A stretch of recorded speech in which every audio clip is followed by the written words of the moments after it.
This winter season, the St. Cloud Fire Department isn't only saving lives and fighting fires, they're giving back to those less fortunate. And find out how St. Cloud is getting the word out about thefts around the area.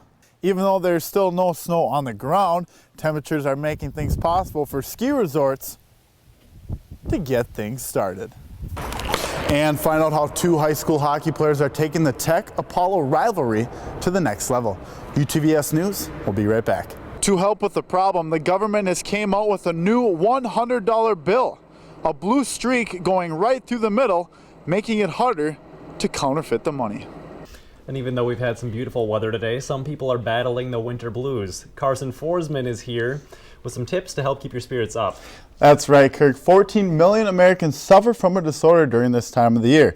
I sat down with an expert on the issue and talked to students on how they are dealing with the circumstance. Take a look. And during these long winter months, one simple thing you can do to keep your body active and your mind clear is to have fun. If you are feeling symptoms of depression, anxiety, or even loss of energy, students are advised to visit the counseling center on campus in Stewart Hall, room 103.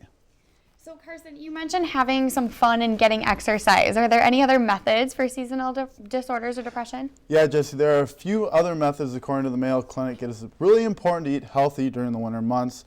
You can take in a lot of fish oil. The omega-3s help relieve depression. Also, you can try yoga or meditation to ease the mind.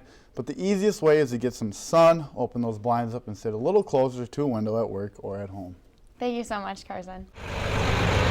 It happens once a year. 80 drivers going. People across the state, We have about 1,500 people here. come to watch or participate I'm expecting first, second place, something like that. in the Snow Plow Rodeo. Well, it's a simulation of snow plowing events that we would run into. Oh, see, hitting that obstacle. And I've participated in the rodeo, and it's a good challenge. That challenge of stepping into a 60,000-pound plowing machine and maneuvering We're going to do some parallel parking. a snowplow truck around an obstacle course. It's a fun event. It's a good way to start thinking about winter. As the temperatures start to drop,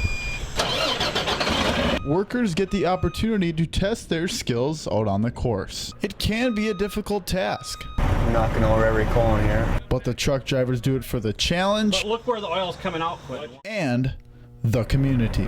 They do appreciate what we do. Karsen Forsman, We're happy when winter gets here, and then we are happy when spring comes. UTVS News. Especially during flu season, make sure you are washing your hands routinely and the proper way. By scrubbing up underneath your nails and also up your arms. And when drying your hands, paper towels are going to be the best option to help remove bacteria quickly and to less likely lead to cross-contamination. If you have not received your flu shot, the cost is $25 for students, and insurance is likely to cover the expense. So Karsen, what else can we do to help stop the flu from spreading? Well, guys, there's a few different things that I did not cover. First, buying a bottle of hand sanitizer is going to help prevent diseases as well. Also, Kleenexes, when you sneeze, make sure you use a Kleenex to sneeze into. And finally, being hydrated. You got to stay hydrated when you're sick. Drink lots of water. Thank you so much, Karsen. Coming up next on UTVS News, find out what the St. Cloud Fire Department is doing to help out with the holidays. It's as easy as locking your door or leaving a porch light on to help prevent someone from breaking into your home. First of all, it's just visually ugly. It's unsightly. It's an eyesore. You kids talk about eye candy. This is just an eyesore. It might be a little early for college students to move out, but not too early Maybe a little bit of trash.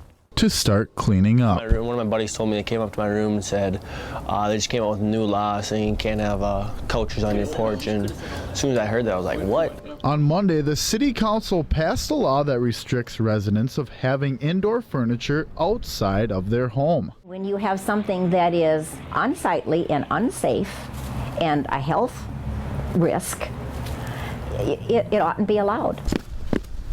Bringing your furniture outside could leave you with a hefty fine. It's a warning the first time and then a ticket eventually down the line. $100 I don't want to spend on something like this. Those couches, that's housing for rodents. I mean, it's an infestation. While some may not agree, It's private property. I don't think they have the right to tell us what we can have on our porch and what we can't. there is always a second view. I mean, I've seen kids walk through stuff that I thought, this isn't right. Karsen Forsman, It needs to be cared for. UTVS News.